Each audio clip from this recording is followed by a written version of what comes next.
La recherche de Leeds United pour un nouveau manager devient de plus en plus effrénée après avoir été snobé par une autre cible. Les Merengues se sont séparés de Jesse Marsch lundi après un peu moins d'1 an à la tête. Il n'avait supervisé que 4 victoires en Premier League toute la saison, et aucune en 7 matchs lorsque le couperet est tombé.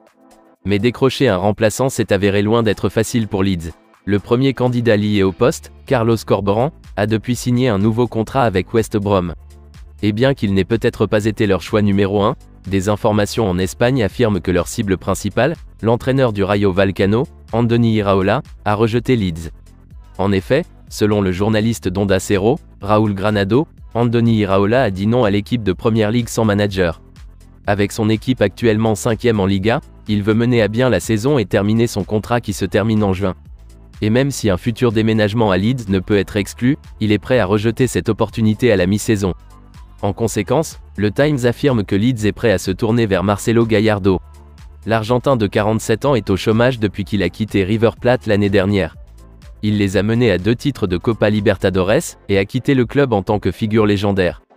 Il a récemment été lié à Southampton avant de tomber sur Nathan Jones. Mais un déménagement à Leeds pourrait avoir plus d'influence. Et Pep Guardiola estime que Marcelo Gallardo devrait être considéré comme l'un des managers d'élite du jeu. S'exprimant en 2019, Pep Guardiola a déclaré « Ce que Marcelo Gallardo a fait avec River est incroyable. Chaque année, 3 entraîneurs sont désignés comme les meilleurs au monde, et il n'en fait jamais partie. Je ne peux pas le comprendre. C'est comme s'il n'y avait rien d'autre au monde à part l'Europe. » Tottenham envisage de changer de gardien après avoir perdu Hugo Lloris sur blessure. Le gardien français risque jusqu'à 8 semaines d'absence, après s'être blessé au genou contre Manchester City dimanche. Cela laisse les Spurs avec Fraser Forster, une signature estivale de Southampton, venant du froid. Fraser Forster débutera pour Tottenham lors du match de ce week-end contre Leicester, et affrontera également l'AC Milan la semaine prochaine en Ligue des Champions. Et il peut maintenant s'attendre à une course longue et quelque peu inattendue dans le but. Au-delà de cela, cependant, les Spurs ont peu d'expérience. Ils ont à la fois Brandon Austin et Alfie Whiteman dans leur livre. Mais bien que les 2 joueurs aient 24 ans, aucun des deux n'a beaucoup d'expérience en équipe première. En conséquence, le Daily Mirror affirme que Tottenham prépare une approche de Ben Foster.